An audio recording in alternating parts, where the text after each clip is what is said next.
ನಮ್ಮ ಕರಾವಳಿ ಕಡೆ ಎಲ್ಲ ಉಬ್ಬರ ಬಂತಂದರೆ ಅದು ನಮಗೆ ಒಂಥರ ಖುಷಿ ಮಾರ್ರೆ.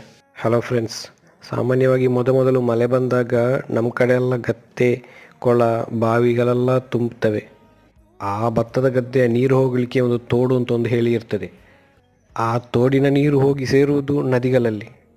ನದಿಗೆ ನಮ್ಮ ತುಳು ಭಾಷೆಯಲ್ಲಿ ಸುದೆ ಅಂತ ಹೇಳ್ತಾರೆ. ಈ ಸುದೆ ನೀರು ನಮ್ಮ ತೋಡಿಗೆ ಕನೆಕ್ಟ್ ಆದಾಗ ಉಬ್ಬರು ಬರೋದು ಸಾಮಾನ್ಯ. ಉಬ್ಬರ್ ಅಂದರೆ ಊರಿದ್ದ ಹೆಸರಲ್ಲ ಆಯ್ತಾ. ಈ ಜೂನ್ ಜುಲೈ ಸಾಮಾನ್ಯವಾಗಿ ಮೀನು ಏಡಿಗಳ ಬ್ರೀಡಿಂಗ್ ಸೀಸನ್. ಈ ಸೀಸನಲ್ಲೆಲ್ಲ ಏಡಿಗಳು ಮೀನುಗಳೆಲ್ಲ ಸಾಮಾನ್ಯವಾಗಿ ವಲಸೆ ಹೋಗ್ತವೆ ಈ ಸಣ್ಣ ಪುಟ್ಟ ತೋಡುಗಳಲ್ಲೆಲ್ಲ ಹೋಗಿ.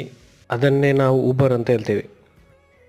ಮೀನು ಹಿಡಿಲಿಕ್ಕೆ ಹೆಚ್ಚಾಗಿ ನಾವು ರಾತ್ರಿ ಹೋಗ್ತೇವೆ, ಯಾಕೆಂದರೆ ರಾತ್ರಿ ಹೊತ್ತಲ್ಲಿ ಮೀನುಗಳು ಅಷ್ಟೇನು ಆ್ಯಕ್ಟಿವ್ ಆಗಿರುವುದಿಲ್ಲ. ಕೆಲವು ಬಲೆ ಹಾಕಿ ಹಿಡಿತೇವೆ, ಇನ್ನು ಕೆಲವು ಸಿಕ್ಕಿದ್ದನ್ನು ಕತ್ತಿಯಲ್ಲಿ ಕಡಿತೇವೆ. ಇದೊಂದು ಸಣ್ಣ ಇನ್ಫಾರ್ಮೇಟಿವ್ ವಿಡಿಯೋ. ಇದರ ಬಗ್ಗೆ ಇನ್ನೂ ಕೂಡ ವಿಡಿಯೋ ಮಾಡ್ತೇನೆ ಅಂತ ಹೇಳ್ತಾ, ವಿಡಿಯೋ ಇಷ್ಟ ಆದರೆ ಲೈಕ್ ಮತ್ತು ಸಬ್ಸ್ಕ್ರೈಬ್ ಮಾಡಿ. Thank you so much.